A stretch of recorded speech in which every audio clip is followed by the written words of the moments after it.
Hello दोस्तों, हमारे channel exam चक्र में आपका स्वागत है। दोस्तों, आज मैं आपके लिए मध्य प्रदेश से जुड़ा बहुत ही इंपॉर्टेंट टॉपिक लेके आया हूँ। मध्य प्रदेश के पठार व प्राकृतिक विभाग। मध्य प्रदेश को टोटल 7 प्राकृतिक विभागों में बांटा गया है। कौन कौन से हैं? मालवा का पठार, मध्य भारत का पठार, बुंदेलखंड का पठार, नर्मदा घाटी बेसिन, सतपुड़ा मैकल पर्वत प्रदेश, रीवा पन्ना का पठार और बघेलखंड का पठार। इन 7 भागों में हमारे मध्य प्रदेश को बांटा गया है। वैसे अगर भौगोलिक दृष्टि से देखा जाए तो हमारे मध्य प्रदेश को सिर्फ 3 ही भागों में बांटा गया है। ये जो एरिया है, मध्य भारत का पठार, बुंदेलखंड का पठार, मालवा का पठार, नर्मदा घाटी बेसिन और रीवा पन्ना का पठार, ये किसके अंतर्गत आता है? ये आता है मध्य उच्च प्रदेश के अंतर्गत आता है। याद रखना है दोस्तों, ये जो 5 भाग है ये किसके अंतर्गत आते हैं? मध्य उच्च प्रदेश के। और एक भाग कौन सा है? सतपुड़ा मैकल पर्वत प्रदेश। और एक भाग है बघेलखंड का पठार। तो इन भागों में हमारे मध्य प्रदेश को बांटा गया है। चलिए अब इनसे जुड़े इंपॉर्टेंट फैक्ट जान लेते हैं जो आपसे एग्जाम में पूछे जाते हैं। मालवा के पठार के बारे में जान लेते हैं। ये मालवा का पठार ये किस लिए फेमस है? ये अपनी काली मिट्टी के लिए फेमस है। यहाँ पे सबसे ज्यादा कपास और गेहूं की खेती की जाती है, तो इसलिए इसको गेहूं की डलिया का पठार भी कहा जाता है। तो ये आपको याद रखना है कि मालवा के पठार को गेहूं की डलिया के पठार भी कहा जाता है। और एक इंपॉर्टेंट पॉइंट इसका कि मालवा के पठार की जलवायु, एक चीनी यात्री था फाइयान, उसने यहाँ की जलवायु को विश्व की सबसे सर्वोत्तम जलवायु भी कहा था। और क्या क्या है? ये जो मालवा का पठार है हमारे मध्य प्रदेश का टोटल 88,222 वर्ग किलोमीटर का एरिया कवर करता है, जो कि हमारे मध्य प्रदेश का सबसे ज्यादा एरिया कवर करता है। और एक इंपॉर्टेंट पॉइंट दोस्तों जो आपसे एग्जाम में पूछा जाता है कि मालवा के पठार की सबसे ऊंची चोटी कौन सी है, तो यह है सिगार। तो आप लोगों को याद रखना है कि मालवा के पठार की सबसे ऊंची चोटी कौन सी है? सिगार। इंपॉर्टेंट है दोस्तों, आपको याद रखना है। और ये हमारे मध्य प्रदेश का टोटल 28% एरिया कवर करता है, जो कि सबसे ज्यादा एरिया कवर करता है। और यहाँ से कौन कौन से जिले हैं? टोटल 15 जिले इसके अंतर्गत आते हैं। जैसे इंदौर आ जाता है, धार आ जाता है, रतलाम आ जाता है, और भी जिले इसके अंदर, ग्वालियर आ जाता है, और भी जिले इसको टच करते हैं। तो मालवा के पठार के अंदर अंतर्गत टोटल 15 जिले आते हैं। और जो इसकी जो सबसे ऊंची चोटी है सिगार, उसकी ऊंचाई कितनी है? 881 मीटर। तो आपको ये भी याद रखना है दोस्तों, जैसे कि आजकल व्यापक थोड़ा डीप में क्वेश्चन करने लग गया है, तो ये पूछने की संभावना है कि मालवा के पठार की जो सबसे ऊंची चोटी है उसकी ऊंचाई कितनी है? तो 881 मीटर।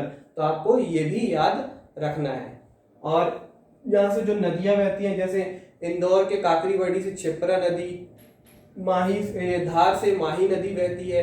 तो कुछ नदियां भी पूछ सकता है आपसे एग्जाम में कि कौन कौन सी नदियां इस पठार के अंतर्गत आती हैं, तो आपको वो भी याद रखना है।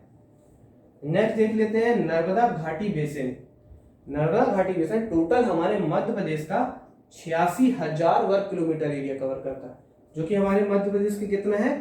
26% एरिया। और इसके अंतर्गत जो जिले आ जाते हैं, जैसे होशंगाबाद आ जाता है, यहाँ से हरदा आ जाता है, निमाड़ आ जाता है, पूर्वी निमाड़, पश्चिमी निमाड़ का जो एरिया है पूरा नर्मदा घाटी बेसिन के अंतर्गत आता है। और यहाँ की जो प्रमुख नदी है वो तो नाम से ही समझ में आ रहा है कि यहाँ की सबसे प्रमुख नदी कौन सी है? नर्मदा नदी है। नेक्स्ट देखते हैं सतपुड़ा मैकल पर्वत प्रदेश। ये हमारे मध्य प्रदेश का टोटल 34,000 वर्ग किलोमीटर एरिया करता है, जो कि हमारे मध्य प्रदेश का टोटल 11% एरिया है। और एक इंपॉर्टेंट पॉइंट दोस्तों जो आपसे एग्जाम में पूछा जाता है कि सतपुड़ा मैकल पर्वत प्रदेश की सबसे ऊंची चोटी कौन सी है? तो धूपगढ़। और उसकी ऊंचाई कितनी है? 1350 मीटर। तो आपको यह भी याद रखना है दोस्तों कि सतपुड़ा मैकल पर्वत प्रदेश की जो सबसे ऊंची चोटी है उसकी ऊंचाई कितनी है? 1350 मीटर। इंपॉर्टेंट है दोस्तों, एग्जाम में कई बार पूछा जा चुका है, आगे भी इसके रिपीट होने की संभावना है। और इसके अंतर्गत जो जिले आ जाते हैं, जैसे छिंदवाड़ा आ जाता है, बैतूल आ जाता है, जबलपुर, सब थोड़ा बहुत जिला कवर कर लेता है। तो इसके अंतर्गत जिले, ये सब जिले आते हैं। तो इंपॉर्टेंट है दोस्तों। और ये जो धूपगढ़ है ये हमारे मध्य प्रदेश की सबसे ऊंची चोटी है। तो आपको ये भी याद रखना है कि हमारे मध्य प्रदेश की सबसे ऊंची चोटी कौन सी है? तो वह है धूपगढ़। नेक्स्ट देखते हैं मध्य भारत का पठार। ये हमारे मध्य प्रदेश का टोटल 10.68% एरिया कवर करता है, जो कि है 32,896 वर्ग किलोमीटर एरिया कवर करता है। और इसके अंतर्गत जो जिले आ जाते हैं, जैसे भिंड, मुरैना, श्योपुर, ग्वालियर आदि का जिला इसके अंतर्गत आते हैं।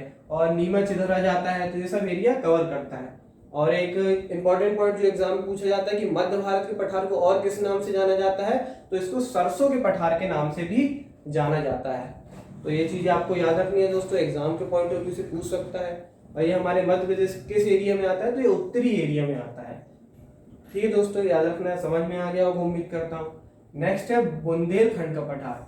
यह हमारे मध्य प्रदेश का टोटल कितना एरिया कवर करता है, 23,733 वर्ग किलोमीटर एरिया कवर करता है, जो कि हमारे मध्य प्रदेश का टोटल 7.7% एरिया है। और एक क्वेश्चन जो एग्जाम में पूछा जाता है कि बुंदेलखंड के पठार की सबसे ऊंची चोटी कौन सी है, तो है सिद्ध बाबा। और इसकी ऊंचाई भी पूछ सकता है दोस्तों कि यह है 1172 मीटर। तो आपको याद रखना है दोस्तों, इंपॉर्टेंट है कि बुंदेलखंड के पठार की सबसे ऊंची चोटी कौन सी है। सबसे पहले तो सिद्ध बाबा है और उसकी ऊंचाई भी याद रखना है, कितनी है, 1172 मीटर। नेक्स्ट देख लेते हैं रीवा पन्ना का पठार। यह हमारे मध्य प्रदेश का टोटल कितना एरिया कवर करता है, 10.37% एरिया, जो कि हमारे मध्य प्रदेश का 31,955 वर्ग किलोमीटर है। और इसके अंतर्गत जिले कौन से आते हैं, रीवा, सतना, पन्ना आदि जिले इसके अंतर्गत आते हैं। और रीवा किस लिए फेमस है, ये अपने सफेद शेरों के लिए फेमस है। यहाँ पर क्या है, व्हाइट टाइगर सफारी भी है जो रीवा के मुकुंदपुर में है, तो याद रखना है दोस्तों। नेक्स्ट देखते हैं बघेलखंड का पठार। ये हमारे मध्य प्रदेश का टोटल कितना एरिया कवर करता है, 7% एरिया, जो कि हमारे मध्य प्रदेश के 21,577 वर्ग किलोमीटर है। तो याद रखना है दोस्तों कि कितना एरिया कवर करता है, 7%, और ये कितना है, 21,577 वर्ग किलोमीटर। और इसके अंतर्गत जो जिले आ जाते हैं जैसे सिंगरौली, शहडोल, अनूपपुर, डिंडोरी, ये सब जो एरिया कवर करता है वो बघेलखंड के पठार के अंतर्गत आता है। चलिए दोस्तों, इसी के साथ हमारे सारे इंपॉर्टेंट पठार और प्राकृतिक विभाग खत्म होते हैं। उम्मीद करता हूँ ये सब चीजें जो मैंने मैप के माध्यम से आपको बताई हैं सब समझ में आ गई होगी। अगर समझ में आ गई है तो हमारी वीडियो को लाइक करें, चैनल को सब्सक्राइब करें और वीडियो को ज्यादा से ज्यादा शेयर करें। धन्यवाद। जय हिंद, जय भारत।